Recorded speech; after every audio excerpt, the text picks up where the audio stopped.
السلام علیکم آبا. وعلیکم السلام ورحمۃ اللہ وبرکاتہ. کیسا مزاج ہے؟ الحمدللہ، شکر ہے پروردگار کا. آپ کیسے؟ اللہ کا احسان ہے، کرم ہے اس کا. السلام علیکم. I'm here. وعلیکم السلام. وعلیکم السلام. کیسی ہیں رباب صاحبہ؟ خیریت سے؟ الحمدللہ، پروردگار کا کرم ہے.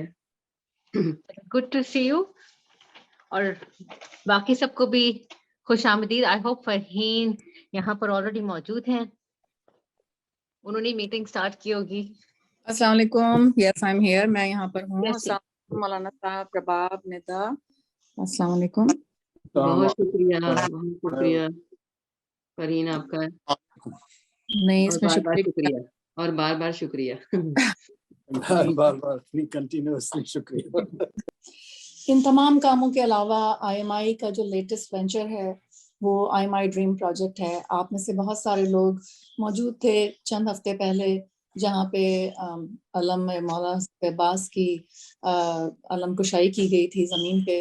اور جو ہم نے ڈریم پروجیکٹ شروع کیا ہے وہ ایک ایسا وینچر ہے آئی ایم آئی کا کہ جس کے ذریعے سے یہ تنظیم جو کہ کئی سالوں سے 2 ڈیکیڈ سے زیادہ ہو گیا ہے، کمیونٹی کے اور تمام لوگوں نے جو اپنے دل کھولے ہیں مدد کرنے کے لیے اس پہ چل رہی تھی. لیکن اس پروجیکٹ کے ذریعے سے ہماری جو آرگنائزیشن ہے یہ خود کفیل ہو جائے گی انشاءاللہ، اور مزید ویگر اور اسٹرینتھ کے ساتھ کمیونٹی کے کاموں میں حصہ لے سکے گی. میں بہت زیادہ ٹائم نہیں لوں گی کیونکہ میں ایک چھوٹی سی ویڈیو کے ذریعے سے آپ کو اس ڈریم پروجیکٹ کے بارے میں کچھ بتانا چاہوں گی. اس کی جو موسٹ امپورٹنٹ ہائی لائٹ ہے وہ یہ ہے کہ جیسے کہ میں نے عرض کیا کہ آئی ایم آئی کو خود کفیل بنانے کے اور کمیونٹی ہیلپ کے ساتھ ساتھ اس میں کمیونٹی کی مدد کے لیے ہم نے ایک ٹی پویلین کے نام سے ایک پویلین بنانے کا ارادہ کیا ہے جو کہ مولانا تلمیذ حسن کے نام سے ہے. وہ ہمارے نیو جرسی کے یونائٹڈ اسٹیٹس کے بہت مشہور و معروف عالم ہیں جو ابھی کچھ عرصہ پہلے ہی انتقال فرما گئے ہیں. ان کی گوناگو خدمات کو آنر کرنے کے لیے ان کے نام سے یہ پیویلین ہوگا کہ جہاں پہ کچھ چیریٹی بیڈز ہوں گے جو کہ کمیونٹی کے جو ضرورت مند افراد ہیں جو کہ انشورنس یا کسی دوسرے سبب کے تحت اپنی فیسلٹیز کو حاصل نہیں کر سکتے جو کہ یہ آرگنائزیشن آفر کر رہی ہے اس موقع پہ. تو وہ ٹی پیویلین اور ڈریم پروجیکٹ کے بارے میں ایک چھوٹی سی ویڈیو دکھانا چاہوں گی اور پھر ندا اس پروگرام کو شروع کریں گی. وردہ پلیز.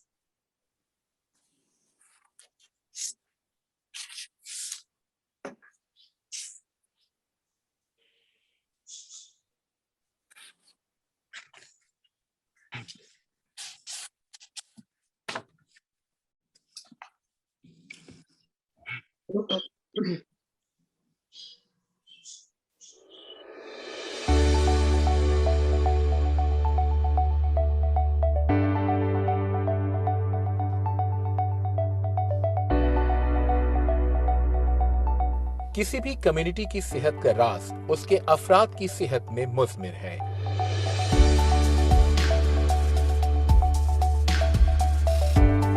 گزشتہ 30 سال سے دنیا بھر میں انسانیت کی خدمت کرنے والی عالمی تنظیم امامیہ میڈکس انٹرنیشنل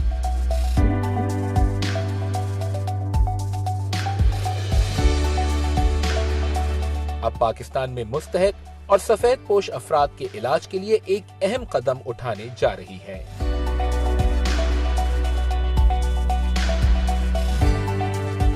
شہر قائد میں روز بروز بڑھتی صحت کی ضروریات کو حل کرنے کے لیے Imamia medics international, Baqir health and education welfare trust اور زیدی عابد فاؤنڈیشن USA کی معاونت سے جدید ترین 500 بستروں پر مشتمل اسپتال بنانے کے لیے مشترکہ طور پر کام کر رہی ہے. یونیورسٹی میڈیکل کمپلیکس کراچی کے علاقے گلستان جوہر میں قائم کیا جانے والا ایک جدید ترین ہسپتال ہوگا جہاں فورن کوالیفائڈ فیکلٹی اپنے تجربے اور پیشہ ورانہ مہارت کے ساتھ نہ صرف انسانیت کی خدمت کرے گی بلکہ نوجوان طلبہ کو میڈیکل کی تعلیم بھی دی جائے گی. اس منصوبے پر تقریباً 8 سے 10 ملین امریکی ڈالرز لاگت آئے گی، جبکہ 150 بستروں پر مشتمل فیز 1 کی تعمیر شروع کرنے کے لیے ابتدائی طور پر $25 لاکھ